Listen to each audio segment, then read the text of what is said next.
লাঠিচার্জ করলো কি কারণে যদি একটু বলেন।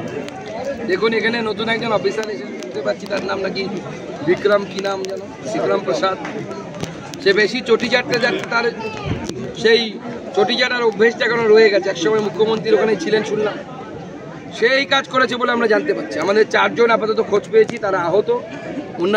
অন্যরাও আরও কেউ আহত হয়েছে কিনা সেই বিষয়ে আমরা খোঁজ নিচ্ছি। আমাদের অল্প বিস্তর সবার হাতেই আঘাত কিছু না কিছু লেগেছে, সবারটা গুরুতর নয়। 4 জনের আঘাত অত্যন্ত গুরুতর। আমাদের জেলার সাধারণ সম্পাদকের মাথায় লাঠি মেরেছে। পুলিশের লাঠিচার্জের নিয়ম কিন্তু মাথায় মারার না, মাথায় মারলে ইন্টারনাল ইনজুরি হতে পারে। আমরা পাঠিয়েছি তাকে, প্রয়োজনে এমআরআই করে দেখতে হবে কোনো ইন্টারনাল হ্যামারেজ হয়েছে কিনা। যদি ইন্টারনাল হ্যামারেজ ধরা পড়ে, আমরা পুলিশের বিরুদ্ধে যে লাঠিচার্জের অর্ডার দিয়েছে সেই অফিসারের বিরুদ্ধে আমরা খুনের মামলা করব। লাঠিচার্জ করতে হলো কেন? না, আমাদের কর্মী সমর্থকরা শান্তিপূর্ণ আন্দোলন করছিল, তাদের যে আক্রোশ ব্যারিকেডের উপরে দেখাচ্ছিল। কোনো পুলিশের গায়ে কেউ হাত তোলা, পুলিশকে ঢিল মারা কোনো ঘটনা ঘটেনি যতক্ষণ না পর্যন্ত পুলিশ উস্কেছে। পুলিশ পরবর্তী সময়ে উস্কানির জন্য, পুলিশের উস্কানির জন্য পুলিশ ব্যারিকেড পারে, ভিডিও আছে, ব্যারিকেড জাম্প করে এসে এই পারে, যে পারে বিজেপির থাকার কথা। আমরা পুলিশের কথা মতো, পুলিশ যেদিকে আমাদেরকে ঘুরিয়েছে আমরা সেই দিকে এসে দাঁড়িয়েছিলাম, আমাদের আন্দোলন করছি। ঠিক কি বিষয় আজকে বিক্ষোভ? আমাদের তো জানেই, আমাদের দুটো বিষয়। এক, এই চাকরিহারা যারা চাকরি গেছে, এই দুর্নীতির মূল মাথা মমতা বন্দ্যোপাধ্যায়, তাকে গ্রেফতার করতে হবে। আর দ্বিতীয় হচ্ছে মুর্শিদাবাদে হিন্দুদের উপর যে ধরনের অত্যাচার হয়েছে, সেই অত্যাচারের বিরুদ্ধে আমাদের এই আন্দোলন। মুখ্যমন্ত্রীর আমরা ইস্তফা ডিমান্ড করছি, কারণ মাননীয় মুখ্যমন্ত্রী তার হোম মিনিস্টার হিসেবে এবং এই রাজ্যের প্রধান হিসেবে তার যে ভূমিকা থাকা উচিত ছিল ভারতের সংবিধান রক্ষা করার জন্য।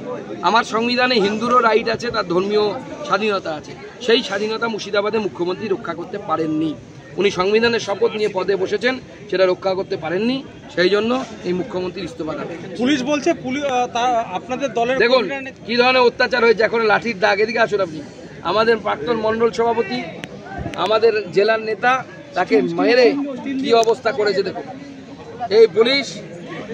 এই পুলিশ মমতা বন্দ্যোপাধ্যায়ের পুলিশ অত্যাচারী পুলিশে পরিণত হয়েছে। পুলিশ বলছে আপনাদের তরফ থেকে লাঠিচার্জ। পুলিশ কিভাবে আহত হলো? পুলিশকে মেরেছে ডাকে, পুলিশকে মেরেছে বিজেপি, এরকম ইয়ে আছে? ঢিল মেরেছে, সে তো পুলিশ লাঠিচার্জ করার পর যখন সমস্ত কিছু ছত্রভঙ্গ হয়ে গেছে, তখন কে ঢিল মারছে, আমরা মেরেছি না আশেপাশের লোক মেরেছে, ভগবান জানে।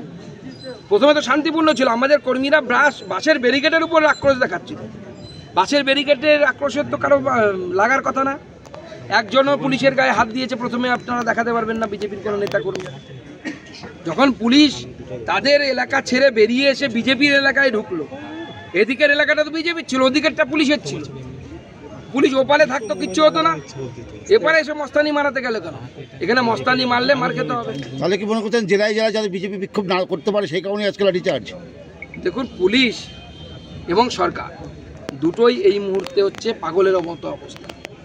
ওই যে কুকুরের যখন মাথায় ঘা হয়, দেখেছেন কুকুর কেমন করে খুঁজে পায় না, কি করবে, ছাড়তেও পারে না, সেই রকম পাগলা কুকুরের মতো অবস্থাই সরকারের হয়ে গেছে।